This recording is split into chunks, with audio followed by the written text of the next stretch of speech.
They did not buy him for love. They bought him because the world had decided 2 women could not survive without a man.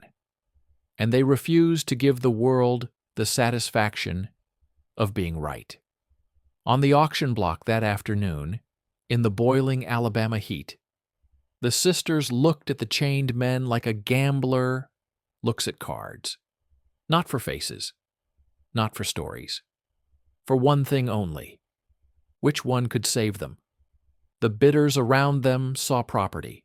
They saw muscle, teeth, a back that would not break before the next harvest. Elizabeth and Mary Harper saw something else entirely. They saw a husband they did not have to marry, an heir they did not have to love, and a weapon they were willing to point at everyone who thought Hawthorne Plantation was already as good as buried. The courthouse square at Hayneville was a theater that day, and the script had been written without their consent. Men from half the county had come to watch the sale, some on horseback, some in worn buggies, some on foot with dust up to their knees. The air smelled of horse sweat, tobacco, and hot iron. A wooden platform baked in the center, 2 steps up from the dirt, just high enough to give the buyers a better look at what they were about to pay for. One by one, people were pushed onto that stage. Women with infants clinging to their skirts, boys not yet tall enough to look a grown man in the eye, men whose backs told stories their mouths were not allowed to speak. Elizabeth stood at the edge of it all, veil back, jaw set.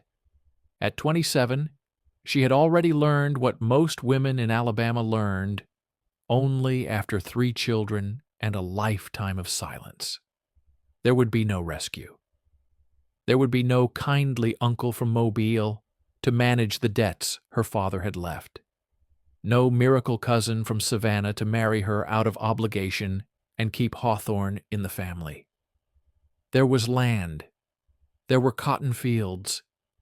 There were 42 enslaved people whose labor turned sun and soil into bales and coin. And there was a bank that did not care what shape a Harper daughter's grief took, only that the interest was paid. Mary, 2 years younger and a full head shorter, stood so close their shoulders touched. Where Elizabeth's anger burned hot and visible, Mary's ran cold and deep. She had watched the men come in the weeks after their father's funeral, neighbors with sympathetic words and hungry eyes, bankers with polite threats dressed up as advice. "You must marry, Miss Harper," one had said, fingers lingering too long on the back of her hand. "Land without a man to manage it is just dirt, waiting to be taken." She had smiled and pulled away, and later that night, in the dark of their shared bedroom, whispered to Elizabeth, "I would rather burn the fields myself than sleep beside one of them." That was when the idea had begun. Not fully formed, not yet a plan, but the shape of Defiance. If the world insisted they needed a man to stand between them and ruin, then they would choose a man the world did not see coming. The auctioneer's voice rose and fell, a practiced sing-song that turned human lives into numbers. "Strong field hand, 23, no marks, good teeth. Who will start me at 600? A hand went up, then another. "House girl, skilled with sewing, speaks good English, no children yet. 400 to start." A merchant bid, without looking up from his ledger. Beside the platform, a barrel of water gleamed, untouched. No one wasted water on people who might not live to drink it twice. "You're sure about this?"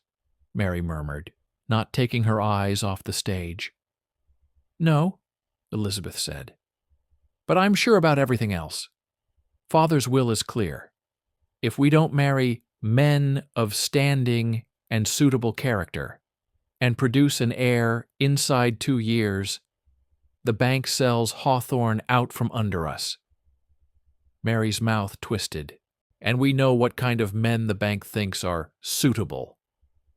Elizabeth's gaze flicked to where Harlan Brooks leaned against a post, hat tipped back, red from drink and sun.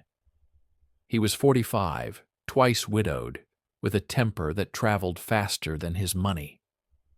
Harlan had already made his offer. Marriage to Elizabeth, a generous consolidation of land, all debts settled. All it would cost was her life. She felt his eyes on her even now, calculating. If she faltered here, if she looked unsure, the story would write itself. Harper girl's desperate. She'll come around. Land doesn't run itself. Women don't run anything. That was what they said in parlors and feed stores and churchyards. "So we find a different man," Elizabeth said softly. "One the bank will never think to question until it's too late." The next lot shuffled up onto the platform, chains clinking. He was tall enough that he had to duck under the low crossbeam. Broad shoulders under a worn shirt, wrists ringed in iron. His skin was darker than most of the people sold that morning, the deep brown of river mud after rain. The auctioneer slapped a hand against his shoulder like he was testing a mule. "Next we got property out of Montgomery," he shouted. "Male, name, given as Joseph. Age around 29. Been used as houseman and smith. Can read some, write his own name. Keep simple accounts." A murmur ran through the crowd at that. Educated. That could be useful. That could be dangerous. Elizabeth felt Mary stiffen beside her. "Him," Mary said. Elizabeth had already decided the same. She couldn't have said why, not in words that would make sense to a banker with clean hands. It was something about the way he held himself, not bent, not broken, not pretending not to see the men who appraised him. He did not look at them with defiance. He looked with assessment, as if he were measuring them in return. "Education's trouble," someone near the front called. "Reads a pamphlet or two, starts thinking he's better than he is." "He's better than any man here," Mary muttered, too low for anyone but her sister to hear. The auctioneer grinned, sensing he might have to work for this one. "Now, I know what you're all thinking. But listen here. You got yourselves a big house? A wife can't read? Children need a tutor? You don't want to pay some prissy schoolmaster from Mobile? This one here, he'll do it. And he can shoe your horses and fix your gin besides. That's 3 men in one." "Or 3 problems," came another voice. "Starting bid at 800, the auctioneer said, anyway." Silence. A few men shifted, squinted, calculated. No one raised a hand. Mary's fingers dug into Elizabeth's arm. "If he goes unsold, they'll send him south," she said, voice shaking now with something beyond strategy. "Mississippi, sugar, cane, he'll be dead inside a year." Elizabeth swallowed. Once, when she was a girl, she had slipped away from their father's wagon in Mobile and followed the sound of crying down to the docks. There, she'd watched men in chains shoveled into the hold of a ship bound for New Orleans. The smell of fear and salt and rot had clung to her clothes for days. She had not told anyone what she'd seen. Some truths in Alabama were impolite to speak. 800, the auctioneer tried again. 7? He's worth that in iron alone. Still no hands. Elizabeth lifted hers. Heads turned. Harlan's among them. His expression flickered from curiosity to amusement. "Harper girl bidding on bucks now," someone muttered. 600, the auctioneer said, quick to lock it in. "Do I hear 7? 7. came a voice from the other side of the crowd. A merchant from Selma, by the look of his clothes. 8, Elizabeth said, before she could think better of it. Mary's eyes widened, but she didn't protest. They had 1,200. No more was coming. 850, the merchant countered, annoyance creeping in now. This was a game for men, and a woman was refusing to fold. 9, Elizabeth said. The auctioneer's smile grew. 900 to Miss Harper. Gentleman from Selma, you gonna let a lady outbid you? The man spat in the dust. Not for a troublemaker. Let her have him. Going once, twice. The auctioneer slapped the ledger. Sold to the Harper estate for 900. It was done. Elizabeth exhaled, only then realizing she'd been holding her breath. For a moment, the world narrowed to the man still standing on the platform, chains at his wrists, looking down at her with an expression she could not read. Not gratitude, not relief, curiosity. Pritchett, their overseer, arrived with a length of chain and a frown that seemed carved into his face. He'd worked Hawthorne for 15 years, through drought and flood, through tempers and sickness. He trusted numbers and whips, not women's plans. You sure you know what you're doing? He muttered as he snapped the iron around Joseph's wrists. 900 for one man who ain't gonna pick a pound of cotton. Could have bought 4 field hands for that. Elizabeth met his stare. Can any of those 4 read?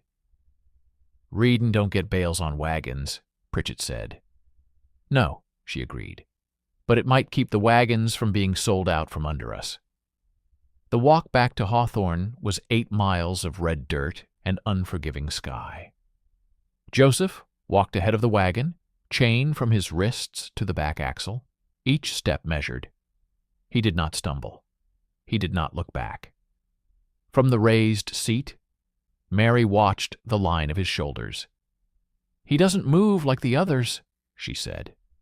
He doesn't know yet what we're going to ask of him, Elizabeth replied. Do we? Mary asked. Elizabeth did not answer. Hawthorne rose from the land like a memory that had not decided yet if it wanted to be a ghost. The white columns were streaked with age, the roof line sagging a little over the left wing. The cotton fields stretched behind it in ragged squares, some lush, some thin, where boll weevils had feasted and left nothing but stalks. To the right, the slave quarters sat in 2 neat rows, cabins facing each other across a packed dirt lane. Smoke curled from a few chimneys. Children's voices carried briefly before being hushed. Joseph's gaze flickered over the cabins as they approached. If he recognized the layout as identical to 6 other plantations in 3 states, he gave no sign. Pritchett unlocked his chains at the base of the steps. The iron fell away with a clank that sounded too loud in the humid air. Up, Elizabeth said. He climbed the steps and stopped just shy of the threshold. Men like him did not enter through front doors. You'll use this door, she said. Not the back. His eyes met hers fully for the first time. They were darker than his skin, steady and assessing. Yes, ma'am, he said. His voice was low with the trace of a coastal accent. Inside, the house felt both too big and too small. Rooms that had held parties now held dust. The dining table, once set for 12, had not seen more than 2 plates at a time in months. Their father's study still smelled faintly of cigar smoke and ink. His chair remained pushed back slightly from the desk, as if he'd just stood and expected to return.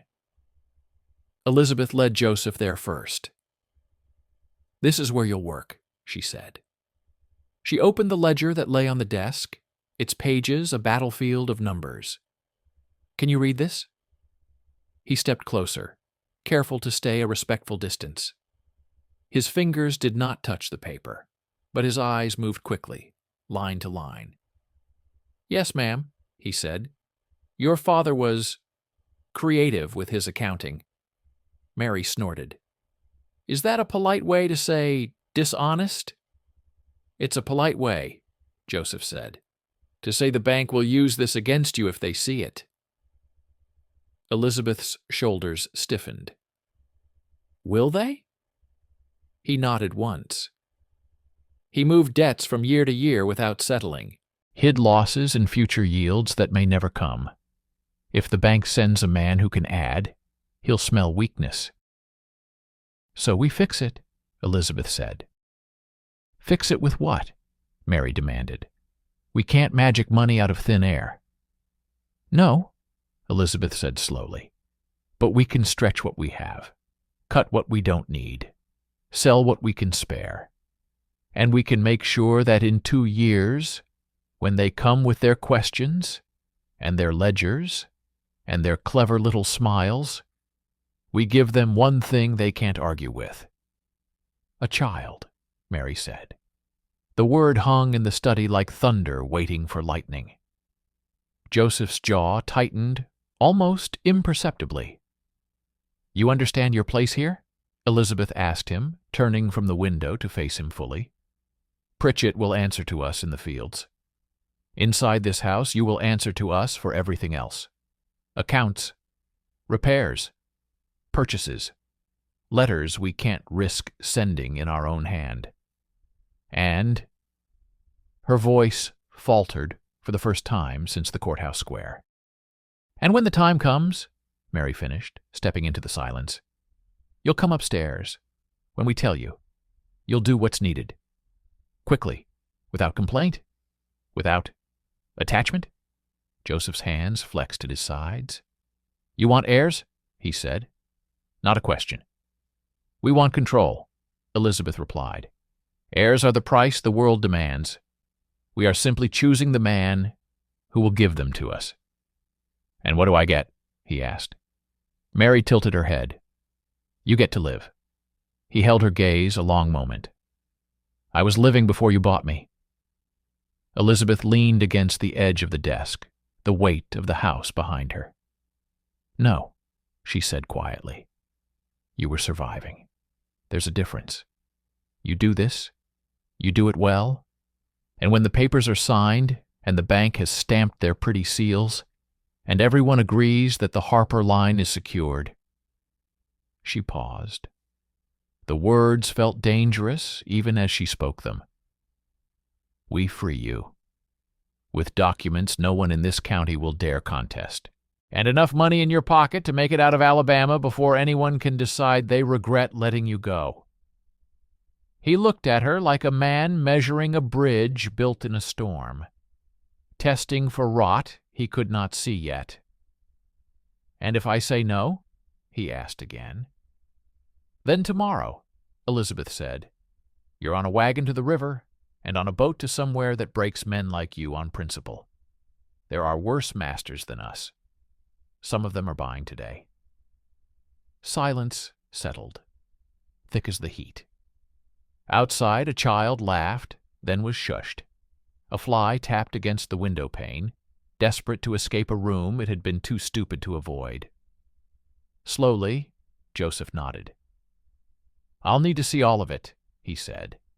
"Every ledger, every letter from the bank, every clause in your father's will. If I'm to play the part you're writing, I need to know the whole script."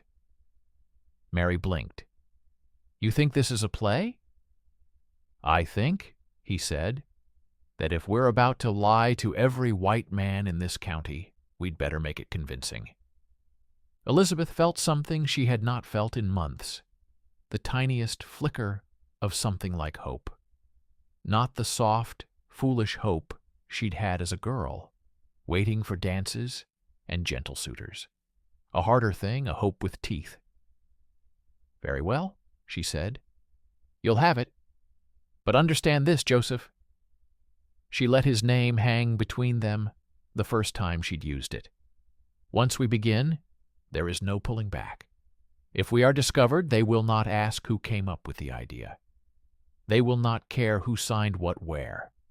They will hang you from the nearest tree to prove to each other that the order of things remains unchanged.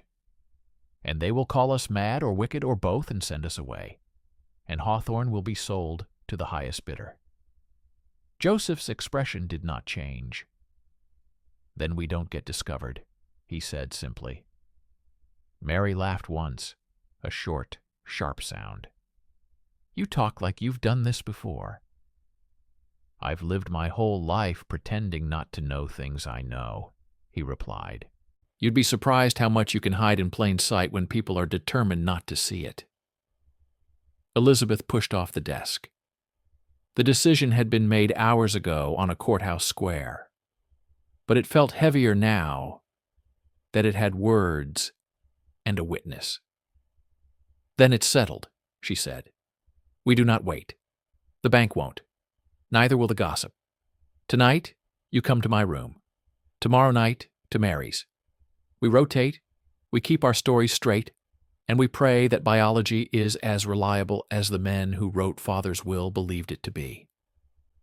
Mary's face flushed, but she did not look away. You think he'll just obey? She asked later, when Joseph had been shown to the small attic room above the study, a space with a narrow bed and a single window looking out over the fields. He doesn't have a choice, Elizabeth said, unpinning her hair with fingers that suddenly did not feel steady. None of us do. That night, the house held its breath. Down in the quarters, men and women lay on pallets and talked in whispers about the new man in the big house, about the Harper girls with their strange ideas and sharper eyes. In the overseer's cottage, Pritchett drank himself toward sleep, comforted by numbers on a page that promised a harvest big enough to keep him in tobacco and boots for another year. Somewhere in town, Harlan Brooks told a joke in a saloon that ended with, "If those girls ain't careful, they'll end up married to their own buck." In the main bedroom at the top of the stairs, Elizabeth sat on the edge of a bed that had held death not 6 months before. Her father had died here, breath rattling, hands clawing at sheets the color of bone. She had not cried then. She did not cry now. When the door creaked open on its hinges and Joseph stepped inside, head bowed, she felt something twist in her chest. Not desire, not fear exactly, but the terrible clear knowledge that this was the first step onto a road from which there was no turning back. "Close the door," she said. He did. For a moment they stood in silence, the space between them charged with everything neither of them had chosen, and both of them must now endure. "This is not about love," she said. "No," he agreed. "This is not about you," she added, harsher than she intended. He looked up then, and for the first time she saw the anger under the calm, not at her specifically, at the structure that had put them both here. "It has never been about me," he said, "or men like me. But tonight, Miss Harper, what happens to both of us will be written in your children's faces. That seems about as close to mattering as I'm likely to get." She swallowed. "Then let's make it matter enough to keep us all alive."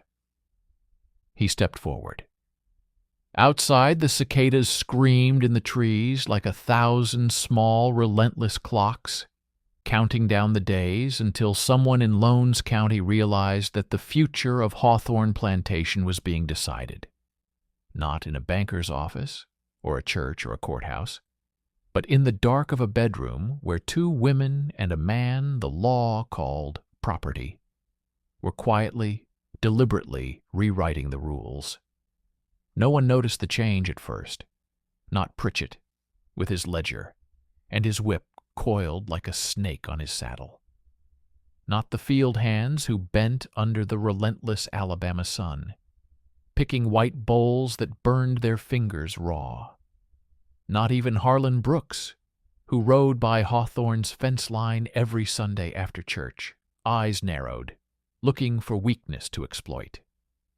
But inside the big house, where the air hung heavy with the scent of polished oak and secrets, everything had shifted. Elizabeth lay awake that first morning after, sheets tangled around her legs, listening to the creak of floorboards overhead, where Joseph slept in the attic. Her body felt different, not violated, not used, but claimed in a way that both terrified and steadied her. She had expected shame. Instead, she felt power. Dangerous, fragile power. And as Mary's door opened down the hall, footsteps soft but purposeful heading for the attic stairs, Elizabeth knew the real test had only just begun. Dawn broke over Hawthorne with the precision of a well-oiled machine. Joseph descended the attic stairs at first light, carrying a tray of coffee and cornbread for the sisters' breakfast. His face was a mask, polite, impassive, the perfect house servant. But Elizabeth caught the flicker in his eyes when they met hers across the table. Acknowledgement. No more, no less. Mary, pouring cream into her cup, watched him too closely, her spoon stirring slower than necessary. "You slept well?" she asked, voice light but laced with something sharper. "Yes, ma'am," he replied, stacking plates with mechanical efficiency. "The attic suits me fine."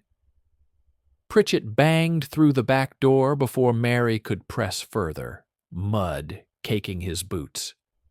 "Fields look good," he grunted, grabbing bacon from the sideboard. "That new rotation you had me try. Bowls are thicker than last year, but we need rain. Gin's jammed again. Third time this month." Joseph didn't miss a beat. "I'll look at it after morning rounds. Needs new belts? I can forge 'em in the smithy." Pritchett eyed him, chewing. "You a smith now, too? Montgomery teach you that, along with your letters?" "Hands like these don't learn one trade," Joseph said evenly, flexing fingers calloused from more than books. Pritchett snorted but didn't argue. He trusted results, not skin color. As he left for the fields, Elizabeth caught Mary's glance, approval mixed with possession. Joseph was working already, turning Hawthorne from a sinking ship into something that might float. By midday, the gin hummed again, Joseph's repairs holding where their father's neglect had failed. Elizabeth watched from the veranda, as field hands moved with less resentment, their backs straighter when he walked the rows. He didn't shout orders like Pritchett. He pointed, explained, let them adjust. Whispers followed him. "New man's got sense. Knows cotton better than Massa ever did." Mary joined her, fanning herself with a palmetto leaf. "He's good. Too good." Elizabeth nodded. "That's why we chose him." But Mary's eyes lingered on the distant figure. "Last night, did he—" "No details," Elizabeth cut in. "It works or it doesn't. Focus on that." Mary's lips thinned. "Easy for you to say. You went first." The words hung, petty and raw. Elizabeth turned away, heat rising in her cheeks. Sisters didn't compete. Not over dresses or suitors or secrets. But this was no ordinary sharing. 2 weeks passed. Joseph's hands fixed more than machinery. He pored over ledgers at night, ink-stained fingers tracing their father's creative mathematics. "Debts here," he marked. "Hidden losses there. Bank's man comes next month. We show him cleaned books, projected yields double last year. Buys time." Elizabeth leaned over his shoulder, close enough to smell sweat and soap. "How much time?" "Year, maybe 2, if harvest delivers." Mary hovered nearby, pouring coffee. Her hand brushed his deliberately. And upstairs? Joseph's pencil paused. That's separate. Not separate, Mary insisted. All one bargain. That night was her turn. Elizabeth heard the stairs creak, the attic door latch. She paced her room, candle guttering. Curiosity warred with resolve. Mary's muffled laugh carried through the walls. Too intimate, too real. Elizabeth pressed her ear to the paneling, then pulled back, ashamed. This was necessity, not indulgence. Harvest swelled. Joseph's innovations, deeper plowing, timed irrigation from the creek, pushed yields toward record. Bales stacked high in the barn, ready for mobile factors. Pritchett grumbled, but profited, his cut secure. Harlan Brooks arrived unannounced one sticky September evening, reeking of bourbon, horsewhip dangling from his saddle. "Heard your nig's fixing my mistakes," he bellowed from the yard. "Thinks he's overseer now?" Elizabeth met him on the porch, Mary flanking. "Joseph works for Hawthorne, like Pritchett, like everyone." Harlan dismounted, swaying. "Women running fields, buck in the house, whole county talks. Bank knows too." Mary's chin lifted. "Bank sees profits, not gossip." He stepped closer, breath sour. "Marry me, Elizabeth. I'll straighten this, give you proper airs." His hand shot out, grabbing her wrist. Rough, possessive. From the shadows, Joseph materialized, silent as smoke. "Unhand the mistress." Harlan whirled, laughing. "Nigger speaks? Pritchett, whip this dog." Pritchett emerged slow, reluctant. "He ain't wrong, Harlan. Let go." Harlan released Elizabeth, but swung wild at Joseph. Missed. Joseph sidestepped, fluid, controlled. Harlan stumbled into the dust. "Get off my land," Elizabeth said coldly. Harlan remounted, spitting. "You'll beg soon, when bales rot and banks at the door." He spurred away. Sisters exhaled. Mary touched Joseph's arm. "Thank you." Joseph nodded once. "Duty." But Elizabeth saw Mary's fingers linger. The spark. October brought fever. Rain finally fell, turning fields to mud. Workers sickened, chills, coughs, sweeping quarters. Joseph brewed tonics from kitchen herbs, nursed without Pritchett's knowledge. "Quinine bark," he told Elizabeth quietly, "from father's chest. Hidden for malaria." Mary watched him tend a child, strong hands gentle. That night, her door stayed closed longer. Voices murmured low. Elizabeth confronted at breakfast. "He's ours, Mary, not yours." Mary's eyes flashed. "Jealous? You sent him to me. He serves Hawthorne. He serves us." Mary's hand rested on her stomach, subtle curve now visible under loose gown. Elizabeth froze. "Already?" Mary nodded, triumphant. "Strong, like him." Rage boiled. Not at the child, at the claim. "My turn tonight," Elizabeth demanded. Mary smiled sharp. "Fair's fair." But when Joseph came to Elizabeth's room, tension crackled. "She gloats," Elizabeth whispered, pulling him close. "Rougher than first time. Desperate." "She competes," Joseph murmured. "Women fight same as men, different weapons. You see too much. I see survival." Mary miscarried first week November. Fever. Blood. Dr. Grayfield came grumbling. "Weak constitution. Common." Elizabeth held her, rocking like mothers. "We'll try again." Mary's eyes hardened. "You first. Your fault." Blame festered. Joseph's repairs couldn't fix sisterly fracture. Thanksgiving. Bountiful table. Joseph's yields filled it. Pritchett drunk early. Harlan's shadow loomed via letter. "Bank audit January. Prepare papers. Or auction." Sisters paled. Joseph. "Books clean. Yields prove it." Mary. "And heirs?" Silence. That night both called him. Shared room, desperate pact. Bodies tangled, boundaries blurred. Joseph's hands steady amid storm. Dawn found them asleep, entwined.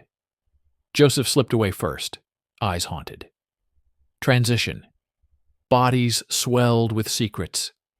But Harlan's eyes missed nothing, and dark skin bore darker truths no corset could hide. The first scream shattered the fragile piece of hawthorn plantation like glass under a boot heel. It came from Mary's room in the dead hour before dawn, a raw, animal sound that yanked Elizabeth from sleep and sent Joseph bolting from the attic stairs. By the time they burst through the door, sheets were soaked crimson, Mary's face gray as ash, her hands clawing at the mattress. "It's coming," she gasped, eyes wild. "Too early, too fast." 9 months since their desperate pact, and the child, Joseph's child, refused to wait for bankers, or bank audits, or the tidy lies they'd rehearsed. Elizabeth shoved towels under her sister, while Joseph fetched water and boiled rags, his face a mask of controlled panic. Outside, Pritchett stirred in his cottage, drawn by the noise, but one glare from the porch kept him at bay. This birth would not happen under his eyes. This child would enter the world on Harper terms, or not at all. Mary labored through the night, sweat carving rivers down her face, curses spilling between gritted teeth. Elizabeth held her hand until bones ground white, whispering prayers she'd half forgotten from childhood Sundays. Joseph worked silently, clean water, herbal compresses from his hidden stores, instructions barked low, breathe through it, push when the pain peaks. By sunrise, the quarters buzzed with whispers, field hands pausing hose to stare at the big house. A new scream ripped out, then silence. Wet, furious wails filled the void. Joseph lifted the boy, small, wrinkled skin the deep mahogany of polished heartwood. Alive, strong lungs. Mary's eyes locked on him, exhaustion warring with triumph. "Mine," she breathed, reaching. Elizabeth cut the cord with trembling hands, wrapping the infant in linen. But as sunlight slanted through the window, illuminating the child's face, reality crashed in. No hiding this. No traveling gentleman could claim that color. "He's beautiful," Joseph said quietly, the first softness in his voice since the auction block. Mary clutched the boy to her chest. Elijah, after the prophet who called down fire. Elizabeth forced a smile, but her stomach knotted. Harlan's threats echoed, bank audit in weeks. Neighbors already sniffed weakness. And now this, undeniable proof of their bargain, wrapped in swaddling and bawling for milk. Pritchett hammered the door by noon. "What in hell's going on? Field's waitin', and the noise, whole place heard it." "A son," Elizabeth announced, blocking the threshold. "Healthy. Hawthorne secured." Pritchett peered past her, eyes narrowing on the child. "Early, and dark for a first." Mary sat up, fierce. "Maid's bastard. Dropped it here last night." Pritchett spat. "One maid? Heard 2 screamin'?" "Twins," Elizabeth lied smooth. "Happens." He grunted, unconvinced, but Cotton waited. "Bank man's come in January. Better have papers clean." As he stomped off, Joseph met their eyes. "Truth spreads. Harlan knows people." Mary nursed Elijah, defiant. "Let them talk. Child's here. Land's ours." But Elizabeth paced, calculations spinning. Her own time loomed, weeks away, if hers matched. 2 dark babies, no story held, January blizzard, rare Alabama snow-blanketed fields, halting wagons, trapping all inside. Bankman delayed, tension festered. Mary doted on Elijah, walks in the nursery, songs half-remembered, Joseph teaching him to grip fingers already strong. Elizabeth swelled, restless. "My turn soon. What story?" Mary shrugged. Same. Maids. Jealousy simmered. Elijah's thriving because of me, Mary snapped once. I carried stronger. Elizabeth's hand flew before she thought. Slap echoing. Mary recoiled, Elijah wailing. Joseph separated them gentle but firm. Fight each other, lose all. Bank don't care whose blood. Sisters glared, chests heaving. But apologies came later, over tea. We're all that's left, Elizabeth murmured. Mary nodded. And him? Gazed to attic. February dawn. Elizabeth's water broke mid-harvest tally. Faster labor, girl-child, even darker skin, lungs like thunder. Ruth? Elizabeth named her, after their mother. Joseph cleaned, wrapped, presented, perfect mirror of Elijah. Mary held Ruth, envy flashing. Two now, Banks fooled. But whispers grew. Pritchett cornered Joseph and Smithy. Two pickaninnies same week? Maids run off after? Joseph hammered steady. Harper business. Harlan struck first warm day. Rode up shotgun across lap, 10 men behind. Heirs? He bellowed. Show us! Sisters on porch, babies inside. Legitimate, Elizabeth called. Papers soon? Harlan dismounted, swaggering. Papers from who? Your buck? Men laughed. Joseph emerged, axe over shoulder. Massa Brooks. Fields need work. Harlan whirled. Nigger talks back, Pritchett. Pritchett hung back. He's right. Bales rot. Harlan lunged, fist wild. Joseph sidestepped, axe handle cracking knee. Harlan dropped howling. Men froze, no stomach for fair fight. Off my land, Elizabeth commanded, or sheriff hears of trespass. Harlan crawled to horse, venomous. Bank knows. Audit tomorrow. No white husbands, no white babies. Auction. He spurred away. Sisters exhaled. Mary clutched Elijah tighter. War now. Joseph. Fight smart. Forge papers. I sign as witness. Audit day. Banker Ellis, thin, spectacled, ink-stained cuffs, poured ledgers in study. Joseph served coffee silent. Numbers good, Ellis admitted. Yields doubled. But heirs? Will demands marriage, legitimate offspring. Elizabeth produced certificates, forged pristine, preacher's seal, bribe drunkard from town. Wed last fall, quiet, children-proof. Ellis frowned at Ruth gurgling in cradle. Dark for Harper's. Mary smooth. Complications, maids helped. Ellis wavered, numbers tempted. Provisional. Full inspection spring. He left. Sisters collapsed. Joseph locked study door. Close. Harlan paid him? Elizabeth nodded. Bought time. But cost mounted. Mary obsessed. Elijah's every coup hers.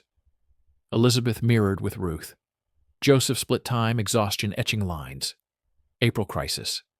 Elijah fevered. Teething turned deadly. Mary frantic. Joseph dosed herbs, stayed nights. Elizabeth jealous. My Ruth needs you too. Mary snapped. He's my son. Pushed Joseph away. He went to Elizabeth. Passion reignited. Desperate. Mary found them. Rage exploded. Stealing him? Like father stole everything. Sisters clawed, hair torn, nails raking. Babies wailed. Joseph pulled apart. Enough. This destroys us. They froze, heaving. Mary sobbed first. We're cursed. No, Joseph said. System curses. We break it. Pritchett burst in. Harlan rallied posse. Burn us out tonight. Transition. Harlan's torches lit the horizon. But Joseph's eyes gleamed darker plans. Freedom wasn't papers. It was fire. Torches bloomed like hell flowers across the night horizon. Harlan Brooks at their head, 20 men on horseback, thundering toward Hawthorne, with ropes and shotguns, and the righteous fury of men who believed their world was ending. Elizabeth burst onto the porch first. Ruth clutched to her chest, the infant's wails cutting through the humid dark like a blade. Mary followed with Elijah, Pritchett scrambling behind them with a lantern, and his old musket that hadn't fired straight since the Mexican War. Joseph stood already at the base of the steps, axe in one hand, sledgehammer in the other. Not weapons of desperation, but tools turned instruments of judgment.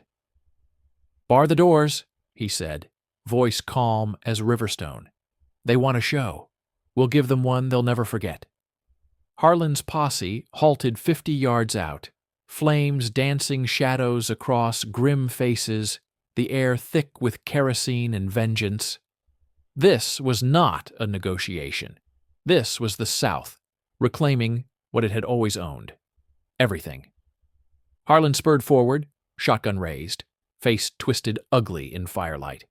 "Harper witches! Your bucks rutted you both. County knows. Dark spawn proves it. We'll burn this filth and hang the nigger slow." Elizabeth stepped forward, Ruth's cries stealing her spine. "Trespass on my land again, Brooks, and the sheriff hangs you for murder." Laughter rippled through the posse, harsh, barking. "Sheriff's my cousin," Harlan roared. "Bank's auction notice posted tomorrow. Heirs ain't white. Property reverts." Mary shoved past, Elijah hoisted high. "This is Harper heir. Legitimate." Torches dipped lower. A man spat. "Pickaninny ain't heir to white land." Joseph moved then, not charging, but walking deliberate into the torch circle, hammers crossed like a shield. "Papers say different." Harlan wheeled on him. "Nigger reads now. Pritchett, shoot this dog." Pritchett raised musket, trembling. Joseph fixed the gin. Doubled yields. Man's worth, more alive. Betrayal flashed in Harlan's eyes. "Traitor, all of you!"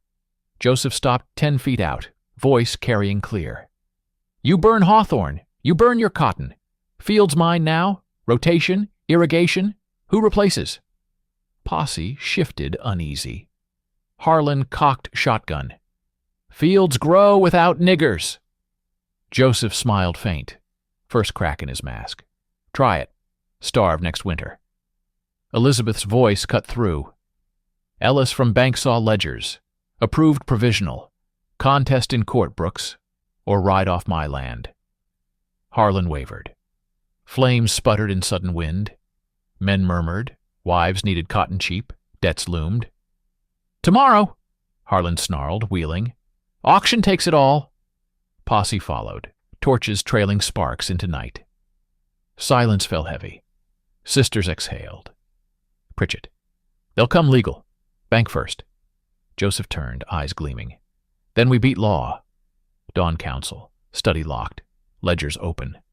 Joseph spread forged papers, pristine, seals perfect. Marriages dated last fall. Witnesses Pritchett, made. Children, legitimate issue. Bankman signed provisional, leverage. Mary clutched Elijah. "Harlan contests. Court exposes skin." Joseph leaned forward. "Not if I testify." Elizabeth blinked. "Slave testimony. Laughable." "Not slave." He slid paper across desk, manumission, dated before births. Forged, elegant. "Joseph Harper, free man of color, witnessed by preacher." Pritchett gaped. "When?" "Last night," Joseph said. "While you slept?" Mary. "Preacher?" "Drunk one from town, paid in cotton." Elizabeth traced signature. "Risky?" Joseph's gaze hardened. "Living's risky. Freedom's war." Pritchett shifted. "I'm in. Harlan's poison." Bank confrontation. Ellis arrived noon, spectacles fogged, Harlan looming behind like bad conscience. "Contested claims," Ellis stammered. "Brooks swears fraud." Joseph entered, clean shirt, no chains. "Joseph Harper, husband." Ellis sputtered. "Impossible," papers slapped down. "Married sisters sequential. Legal here. Children mine." Harlan lunged. "Lies, nigger can't wed." Pritchett. "Signed witness. Saw it." Ellis scanned documents, sweating. Numbers glared back. Yields tripled. Hawthorne, profit machine. "Provisional holds," Ellis muttered. "Court if contested." Harlan roared, overturning chair. Court hangs him. Joseph met eyes calm. Court sees ledgers first. Harlan stormed out. Ellis slunk after. Victory fragile. Sisters collapsed. Mary. He forged himself free. Elizabeth. Smart, but rift reopened. Mary cornered Joseph kitchen. Elijah firstborn. My heir. Joseph. Both heirs. Both mine. Mary pressed close. Prove it. Passion reignited. Possessive. Elizabeth found sheets tangled. Mary sent on him. Mine tonight. Rivalry boiled. Babies caught crossfire. Elijah favored toys, Ruth songs. Sisters snapped over nursing schedules, bedtime stories. May crisis. Elijah sickened. Summer fever. Mary frantic, demanding Joseph constant. Elizabeth. Ruth too. Joseph split, exhausted. Can't be everywhere. Mary. You're mine. Elizabeth overheard. Confrontation parlor. Vases shattered. Screams woke babies. Joseph pulled apart. Destroy each other, Harlan wins. Sisters froze. Mary wept first. Lost father, now us. Elizabeth hugged. Not lost, changed. Joseph watched. Family now, blood or not. June turning. Yields record. Neighbors bought cheap, grumbled quiet. Harlan plotted, bribed witnesses, spread rumors. Court date loomed July. Joseph trained testimony. Wed fall, children spring, all legal. Pritchett. They'll lynch first. Joseph. Then we run. Night before court. Sisters' attic. Desperate unity. Bodies 3. Boundaries gone. Joseph's hands everywhere. Sisters' rivalry melted passion. Dawn, they rode to town. Buckboard loaded papers. Babies swaddled. Courtroom packed. Harlan smug. Judge stern. Ellis nervous. Joseph testified first. Free man suit. Voice steady. Papers perfect. Yields proved management. Harlan's witnesses crumbled. Heard rumors. Saw dark babies. Pritchett. Signed true. Prophets don't lie. Judge deliberated hour. Returned. Papers valid. Heirs legitimate. Hawthorne Harpers. Harlan exploded. Dragged out screaming. Celebration muted. Back home, sisters toasted Joseph. Free man, he shook head. Never free till north, but Hawthorne mine too. Mary. Ours. Elizabeth. All ours. Final night. Attic gathering. Babies slept. Pritchett guarded. Passion peaked. 3 bodies, 1 purpose. But Joseph slipped out pre-dawn. Attic floorboard loose. Hidden letters. Coded journals. Year's testimony. Sister's bargain. Harlan's threats. County sins. Burned 1. Kept rest. Northbound plan ripening. Transition. Papers 1 court. But Harlan's hate burned hotter than torches. And Joseph's eyes held maps no sister saw.